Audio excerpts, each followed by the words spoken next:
dive into the invitation from Dakini, perhaps as Dakini or to Dakini. Again, continue to settle, connecting to this present moment, inviting your breath awareness into your body. You know what to do. All are part of this journey today, 2.5 hours together. I'm so looking forward to this moment with you, exploring Dakini and also relevancy of Dakini to this time. So ask yourself, what would it be like to live in the modern world with Dakini as the ancient masters did? What would it be like to journey or live with this being whose body is completely grounded, whose mind is crystal clear with wise knowing, whose heart is immensely vast and open like the sky, yet full of tender, fearless, and overwhelming compassion? What would it be like? What would it be like to live with one whose passion is always burning selflessly and aimed toward others, whose speech is uncontrived, wise, virtuous, and provocative, whose attitude is courageous, confident, and powerful enough to transform whatever challenges she faces, and whose actions are totally spontaneous, light-hearted, and playful? What would it be like? What would it be like to journey or live with this dancing body full of bliss and joy, with no attachment or grasping? What would it be like to journey with this Dakini body that is at times wrathful and ferocious, and always manifesting exactly what it needed in any given moment in the world of suffering?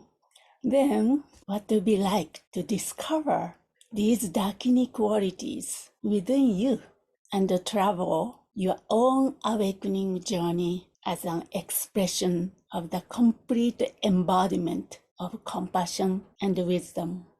What would it be like to respond skillfully and wisely to the complex world of human experiences, no matter what arises?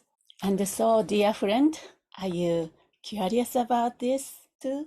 Do you feel a longing, a pull, and a call to connect with these enlightened qualities in you? Yes? Then, with your open heart and a spirit of affectionate inquisitiveness, please join me. Let's journey together as we dive into the heart of Dakini and see how she may manifest in our lives, in our experiences, and in our world today. So see if you have a yes to any of these inquiries. I hope you are at the right place. Just explore a few questions I jot down here. Then we're going to have a short break. Then the last half, we will open to this dialogue and really explore this question about this relevancy of Dakinis to this world of complexity and struggles, and what Dakini can offer, teach, and do to us, our world. So first question I received, who is Dakini? What the heck? Who and what is Dakini? See, so this whole book is exploring that. Dakini is like a chocolate, right? You know, regardless how many description talks, oh, this chocolate has this chocolate is a composition of sugar and cocoa and how many percentage of cocoa, but we cannot experience it that way, but we can explore what's Dakini and who is Dakini. All of these questions are answered in my book. So if you have a book, maybe you can go there and read about it. I can especially give you the chapter so that you can focus on this chapter to learn about it. Having said that, I'm more interested in how we can experience. Through our experience, we learn, we come to understand what and who are Dakinis, or who is Dakinis. So that's first question that I would like to explore. Then second is, this one. I think this question, second question, what does Dakini offer and teach and do? So in other words, a gift on the functions of Dakinis. What gift might Dakini have for us in these times, difficult times? Why now? Why Dakinis? And the relevancy to the contemporary world. So that second question could be answered, or almost may not be answered. But this is almost a result of our exploration of Dakinis. And maybe you can start getting the idea in your own direct experience. Some kind of understanding might dawn. The third question is how to meet her. Then how we can meet her? How can we connect to her? How to meet her and connect with her wisdom? How do we connect with her and access her wisdom? Don't you think it's curious? How can I eat chocolate? Just looking at and reading the ingredients of chocolate, that doesn't satisfy our desire, no? We want to touch, just scratch the surface of how ancient master did it, so that we can also do it. Regardless of whether we are Buddhist or we are tantric practitioners, those frameworks are put aside. Everybody, as long as we have a human body and mind, we can access. So that's one of the things I really wanted to do in this book. Actually, it turned out that way, but is to demystify the Dakinis. Tantric practitioners do not own Dakinis. Dakinis everywhere and nowhere. They're accessible, portable, and relevant to each of us. Maybe that's why you are here. Maybe you have some kind of inclination, curiosity. You can meet her, or you can get the benefit from her. You can receive guidance from her. Some deep longing or yearning brought you here. I have a trust in that. Maybe 100% not sure, but the deep down here, this idea of Buddha nature, each of us has deep innate goodness. We have, in Buddhism, we call Buddha nature, basic goodness each of us has.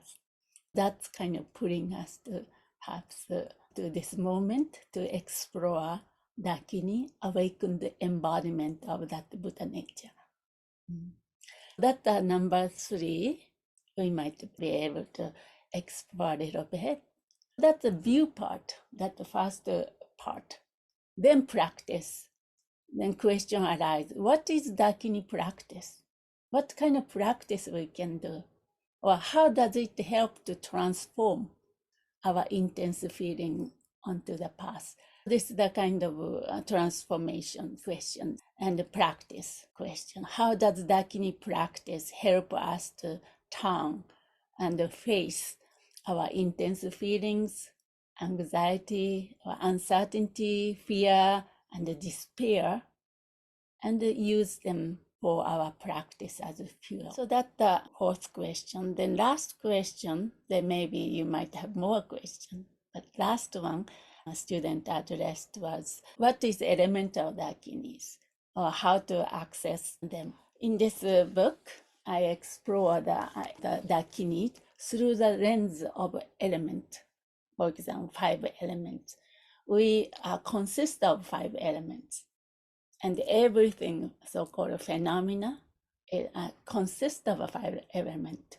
Element refers to to these energies, qualities, elemental qualities. So each element has this diluted side or the awakened side, constricted side, and the completely open side. Awakened Dakinis, 5 Dakinis, so-called elemental Dakinis, are awakened, a manifestation of this element. We make use of the practice through the connecting to the 5 Dakinis. So anyway, so we can talk a little bit about that practice. Again, just by scratching the surface of the practice. What do you think? I don't know. Always time run out, but I try to stick to the time today. There's no such a thing, good girl or bad girl in the world of Dakinis. Wholeheartedly. If we do wholeheartedly, so that's the definition of the good girl from the perspective of Dakini. So I will do my best, and you also, I trust you participate. Let's explore together. Enough chit chat, so I give you some visual aid. I love seeing something. I don't know about you. But sometimes the picture tells more than the word. This is the Dakinis. This is the chocolate. So one way to answer to this question of who is Dakini is approaching from the what kind of characteristics, what kind of traits, what kind of flavors does Dakini have. Then luckily enough, Heruka teaches 6 traits or 6 flavors of Dakini. I thought of going over that as well. This is one of my painting I have. And this, you know, if you have bought this, see, this is the cover. Look at this page. So this is the kind of one representation of Dakinis. Now, what would you say? She has a sharp knife, carved knife.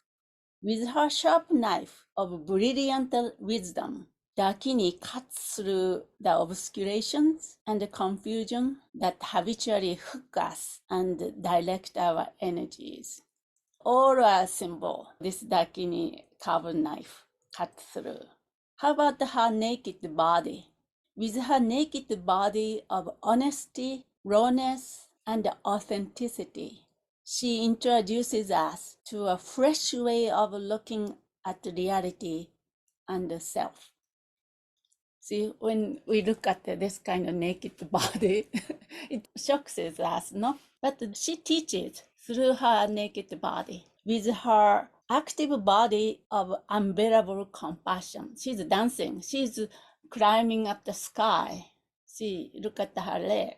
Yeah, she's completely free. She's moving. With her active body of unbearable compassion, she spontaneously moves and dances with agility in the world of suffering, without any single thought or concept, like a mother walking tirelessly and choicelessly for her child. She's spontaneously moved based on innate compassion, enduring caring. How about her eyes? With her piercing eyes, quite sharp eyes, she sees our pure enlightened nature and directs us to see our inner wakefulness again and again. So I was talking about each of us has this Buddha nature, enduring goodness. So she can see it, see through. She's always pointing us. You have that through her eyes. With her blazing gaze, she pierces through our preconceptions and habitual patterns. With her third wisdom eyes, can you see her wisdom eyes here? With her third wisdom eyes of infinity, she sees beyond time and space and clearly through the reality that often binds us to limitations. She can see everything beyond time and space. In other words, she can see the reality just as it is, which right now we have a potential to see, but we are covered up. So we are bound to limitations. With her gaped mouth exposing her canine teeth. Can you see little? This picture is cute, but still Dakinis, this canine teeth. She roars frantically, laughing at our stupidity of clinging onto a fantasy of a self. I like this one. With her gaped mouth exposing her canine teeth, she roared frantically, laughing at our stupidity of clinging onto a fantasy of a self. Ha ha, he he. Subtle body training with this crazy thing. Ha ha, he he, laughing at us, actually. Drinking the blood of bliss. She's holding the skull cup, human skull cup, and the blood. Drinking the blood of bliss from the skull cup. Her mind is completely saturated and intoxicated with the elixir of great ecstasy, while fully resting in the peace of emptiness. In a different context, I talked about she is a paradox, while completely fully resting in emptiness. She doesn't move an inch, yet she is completely moving and completely saturated and intoxicated with the elixir of great ecstasy. So union of the great ecstasy and emptiness. Her attractive body with curves elicit a tactile sensation of sensual joy within us. She vividly, intimately, and often shockingly appears to guide and support those of us who are open to the challenging opportunity that she offers. Then question, right? How can we directly experience these skygoers, these Dakinis who come to us from the Tibetan tradition? But the answer may be deceptively simple. They are already within us. Their hidden quality is there to be unveiled by us. Then I invite, I'm inviting you right now. Can you sense or feel her wake-up call? What is she saying to you? So with our deep longing for her, in fact, we may find that she's always been with us in every circumstances. She expresses herself through us while she's never found anywhere. See if this will be your direct experience. So this is just an invitation. It's not a statement. See if this koan will open you up, unveiling Dakini's own face to you. So how was that Dakini painting? How was that for you? So you started to have a little bit of flavor of Dakinis, that's right?